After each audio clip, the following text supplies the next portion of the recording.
ભક્તિ દિલાવર દેશની લાયા શ્રીબાઈ કુંભાર, પ્રહલાદ જેને પ્રગટ કરે ને જપે સારો સંસાર, ઈ શ્રીબાઈ કુંભાર.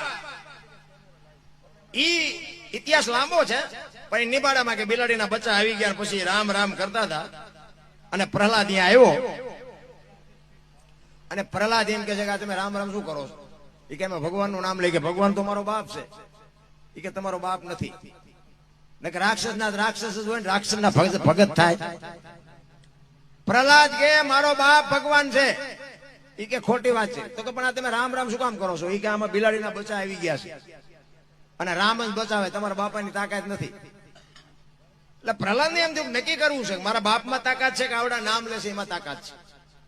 એ કે નિભાડો ક્યારે ખોલવાનો? એ કે કાલે, કે હું આવું પેલા ખોલતા નહીં. હવે હરણા કસની બહાટી બોલે બાપુ. ઈ કે કાલ હું આવું નહીં ત્યાં ખોલતા નહીં. ખોલાય કઈ વાંધો નહીં, કે કાલ આવો ત્યાં સુધી નહીં ખોલી. આવ્યો પ્રહલાદ. એ કે ક્યારે ખોલવાનો? બસ તમારી જ રાહ જોઈને બેઠા હતી, મીડિયા ખોલવા. અને છેલ્લા 3-4 માટલા રહ્યા ને બાપુ, એમાંથી ઠેકી ઠેકીને બચડા નીકળ્યા ને. એ પ્રહલાદના હાથમાં આમ ખડગ હતું ને, આમ નામ બાપુ પાણાની મૂર્તિ જેવો થઈ ગયો કે આ અગ્નિ લોઢા ઓગાળી નાખે ને આની માલિકોથી નીકળ્યો. ઈ રામ કઈક જુદો હોય બાપ. ઈ મારા બાપની તાકાત નથી. તેથી દશરથ રાજાનો જન્મ નહોતો. ઈ રામ કયો હોય છે? આખી વાતું છે રામ, નાની એવી વાતું નથી ને. આના માટે સદગુરુ જોયા. અને પછી બાપુ પ્રહલાદનું ચકડું ફર્યું. હરણાકશે બાપુ એટલી બધી ભક્તિ કરેલી ને, બ્રહ્માજીને પ્રગટ કર્યા. તપ એટલું બધું કર્યું કે મારે મરવું નથી, ભગવાનને પ્રસન્ન કરવું, ભગવાન પાસેથી વરદાન મેળવી લઉં. બ્રહ્માજી પ્રગટ થયા. બ્રહ્માજીને કહે છે, બ્રહ્માજી કહે છે માય શું જોવે? એ કે તમે જો પ્રસન્ન થયા હોય, મને વચન જ આપ્યું હોય તો મારું મોત ન થાય એવું કંઈક કરો.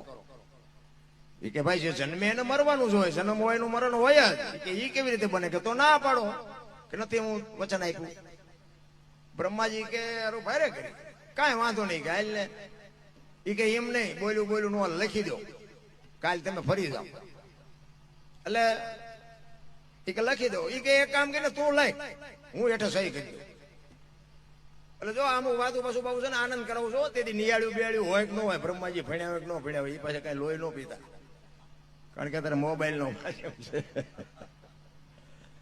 એટલે ઈ હરણાકશે બધું લખ્યું, રાતે નહીં, દિયે નહીં, લોટે નહીં, લાકડે નહીં, આ બધું આપણે કહીએ ને બધું લખ્યું. અને બ્રહ્માજીને કીધું કાલ્યો આમાં સહી કરો.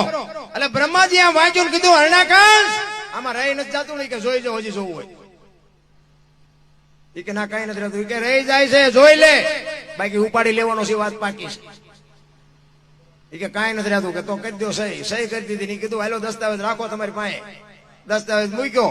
હવે આપણને ભગવાન નથી મળ્યા તો એટલા ઠેકડા મારી છે, તો એને મળ્યા પછી કેવા ઠેકડા માર્યા છે.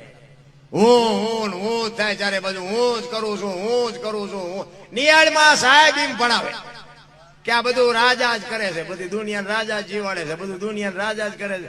એમાં એક દી પ્રહલાદ ઉભો થયો નિયાળમાં. આપણા ગઈઢા કહેતા ને, કોઈને કોઈ નો પગે એનું પેટ પોગે. પ્રહલાદ ઉભો થયો. સાહેબ ને કે તમે બધું કહો છો રાજા કરે, કે હવે સૂરજ ઉગે રાજા ઉગાડે, વરસાદ વરે હજી રાજા વરાવે. સાહેબ કે તો અમને ખબર છે, પણ તાર બાપા કે તમારે ક્યાં જવું? એ હરણાકશ પાસે જઈ અને શિક્ષક કહે છે કે આખી દુનિયા માને છે, પણ તમારા છોકરાએ ઉપાડો લીધો.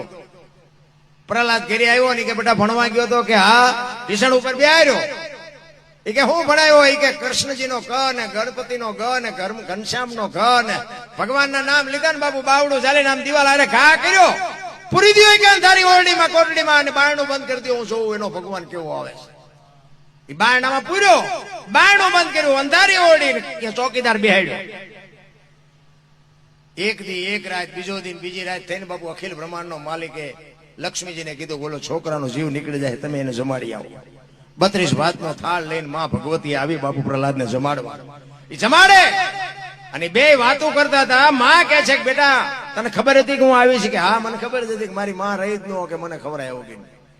બે વાત કરતા હતા ને બહાર ચોકીદાર સાંભળી ગયો.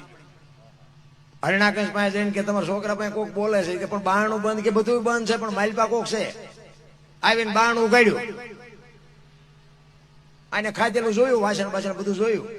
કોણ આવ્યું હતું? કે મારી માં આવી હતી. કેવી રીતે આવે? અંધારી ઓરડી, આ બારણું બંધ છે, ચોકીદાર છે, તાળું માર્યું છે, કેમ આવે? કે બાપુ એ તો તમને ભરહો નથી. માના ઉદરમાં જો ખોબા જેટલી જગ્યામાં મારો નાથ ભૂખ્યો ન રાખતો આ તો 10 બાય 10 ની ઓરડી છે, આમાં થોડી ભૂખ્યો રાખી. અને હરણા કૃષ્ણ બાબુ વાંચ્યો હોય તો લોહી નો નીકળે. એને એમ થયું પછી થાંભલો ધકાવીને કે આમાં છે ભગવાન.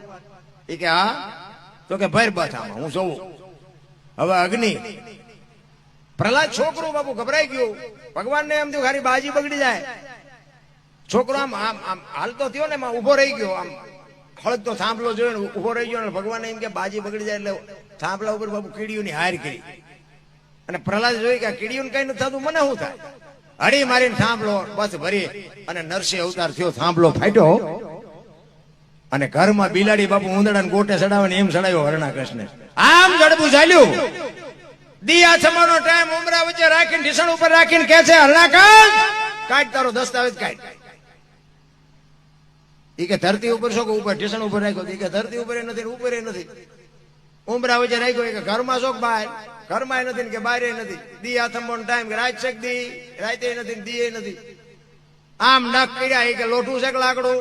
લોઠું લાકડું કાંઈ નથી. મારા એમ જોતો કે જાનવર શું માણા? એ કે કાંઈ નથી. એ કે કેવું કાંઈ? એ કે હવે રહેવું નથી ને કેવું શું હોય? મોટા હતા મહીપતિ ગજબ હતા ગંભીર સબળ જેના શરીર મહાણે દીઠા મેકરણા આવાને બાપુ જો ધૂળ સાટતા કરી દે તમારી મારી શું હસ્તી હતી ભલામણ.